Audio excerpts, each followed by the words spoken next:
Bismillahirrahmanirrahim. Assalamualaikum warahmatullahi wabarakatuh. Abi mengucapkan terima kasih kepada anak-anak anda semua dan juga isteri yang tersayang. Besok, walaupun esok 9 bulan, doakan supaya Abi sihat, insyaAllah.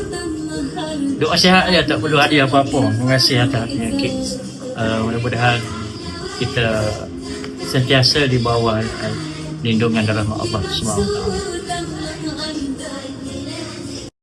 Doakan supaya insyaAllah impian untuk dapat doktor tu akan tercapai, insyaAllah. Doktor Abi.